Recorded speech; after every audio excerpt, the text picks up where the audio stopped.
Trial in एब्सेंसिया, उससे देश छोड़कर भगोड़ा होकर विदेश में बैठकर अपराध कर कर कानून की रीच के बाहर जो रहते थे, उनकी अनुपस्थिति में भी ट्रायल हम करेंगे, उनको सजा भी सुनाएंगे और सजा सुनाने के बाद अंतर्राष्ट्रीय समझौतों का उपयोग कर कर उनको वापिस लाने का भी हम काम करेंगे। यहाँ पर जो कोई भी पीड़ित है उसको फोन पर सभी प्रकार की सूचनाएं समय समय पर उपलब्ध होगी और उसको थाने के चक्कर न लगाने लग पड़े, इसकी हमने बहुत बड़ी व्यवस्था की है। और आज मैं बहुत फख्र के साथ कह सकता हूं कि 17,184 थाने सभी के सभी CCTNS से जुड़े हुए हैं, ऑनलाइन है और सभी का डेटा एक साथ जनरेट हो। और ये मॉनिटरिंग जो भारत सरकार का गृह मंत्रालय कर रहा है वो भी ऑनलाइन ही कर रहा है। इससे मालूम पड़ता है कि कितना बड़ा बदलाव हम बहुत कम समय में लेकर आए हैं। और फॉरेंसिक्स जांच की जो हमने कानूनी वैधता तय की है, इसमें हमें फॉरेंसिक्स एक्सपर्ट्स भी चाहिए और सुविधाएं भी चाहिए। तो हमने भारत सरकार की ओर से हर जिले में एक फॉरेंसिक मोबाइल वाहन के लिए हर राज्य को सहायता ऑफर की है और करीब करीब ये पूरे देश भर में फैला है। कई राज्यों ने एक FIR का संख्या देखकर उन्होंने अपने आप बढ़ाए हैं और इसके साथ हमने दूरदर्शिता के साथ कानून 24 में आया, 20 में हम नेशनल फॉरेंसिक साइंस यूनिवर्सिटी की स्थापना कर चुके थे और अब 16 परिसर स्वीकृत हो चुके हैं, 7 स्थापित हैं, 8वां भी नागपुर में अस्थायी कैंपस में शुरू हुआ और बाकी के 8 प्रोसेस में है। और इसके अलावे 10 अतिरिक्त परिसर मतलब 26 परिसर करीब करीब हर बड़े राज्य में एक NFSU की कॉलेज हम बनाएंगे, जिससे ट्रेन मैन पावर मिले।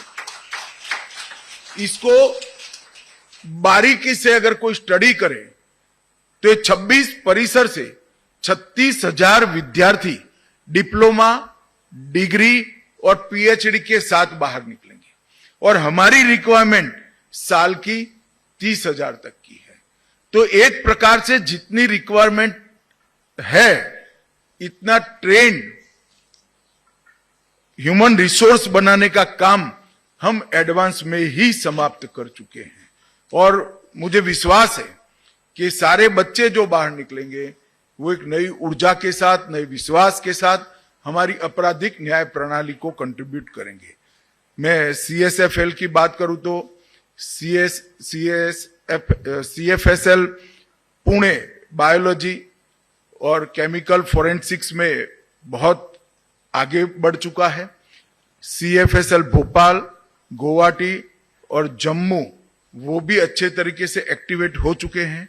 CFSL चंडीगढ़ DNA टेस्टिंग के लिए आज दुनिया की सबसे आधुनिक से आधुनिक फोरेंसिक लेबोरेटरी के समकक्ष है और NCFL हैदराबाद डिजिटल युग में जितने भी अपराध होते हैं इसके विश्लेषण के लिए हमने बहुत सक्षम बनाया है।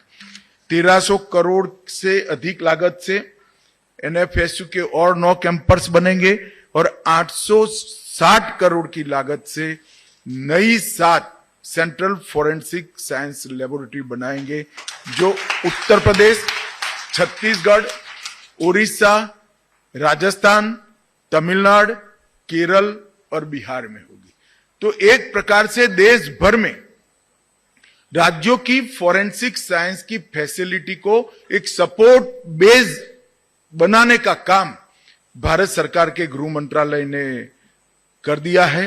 लगभग 2080 करोड़ की फोरेंसिक क्षमताओं के आधुनिकीकरण की योजना भी हम ला रहे हैं और 200 करोड़ की लागत से नेशनल फॉरेंसिक डेटा सेंटर की स्थापना भी करेंगे, जिससे अनेक प्रकार के डेटाओं का संग्रहण और आर्टिफिशियल इंटेलिजेंस के आधार पर इसका विश्लेषण और वो विश्लेषण का हर फॉरेंसिक साइंस को उपलब्ध कराकर जांच को और पैनी बनाने का काम हम करेंगे।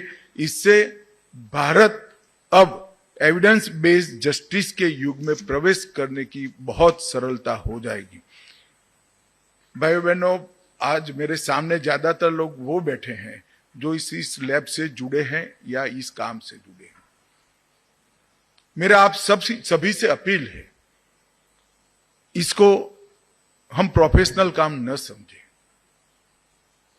हमारे संविधान निर्माताओं ने आजादी की स्पिरिट को हमारे संविधान के अंदर भरने का काम किया, मगर वो स्पिरिट को जमीन पर उतारने का काम शायद हम बहुत देरी से शुरू कर रहे हैं। एक गरीब आदमी इतना निराश हो जाए कि थाने में फरियाद करने ही न जाए।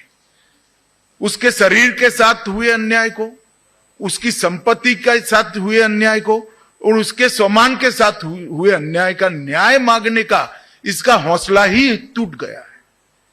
हमारा दायित्व है कि हर गरीब से गरीब व्यक्ति सर ऊंचा कर कर सिस्टम पर भरोसा कर कर थाने में जाए, फरियाद कराए और न्याय प्रक्रिया से कम समय में न्याय प्राप्त करे। और इसके लिए फॉरेंसिक साइंस का ये पूरा फैमिली जो है, चाहे CFSL होगा, चाहे NFSU होगा, चाहे राज्य की फॉरेंसिक साइंस लेबोरेटरीज होगी, ये पूरे परिवार ने अपना रोल धर्म समझकर अपनाना होगा, एक स्पिरिट के साथ कि हम देश में न्याय के परिदृश्य को बदलना चाहते हैं, हम देश में समय पर न्याय उपलब्ध कराना चाहते हैं और हम देश में देश का सजा कराने का दर दुनिया में सबसे ऊपर ले जाना चाहते हैं और सजा कराकर हम क्राइम को कंट्रोल करेंगे। ये मिशन के साथ आप लोगों ने काम करना चाहिए।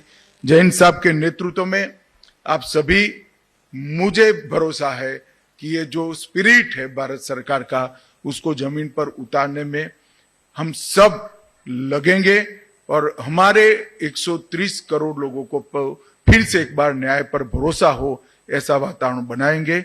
आप सभी को अनेक अनेक शुभकामनाएं देता हूं और आने वाले दिनों में आपके महत्वपूर्ण रोल को समझकर आप देश के अंदर संविधान का राज करने में आप मदद करेंगे, ऐसा भरोसा भी करता हूं। वंदे मातरम।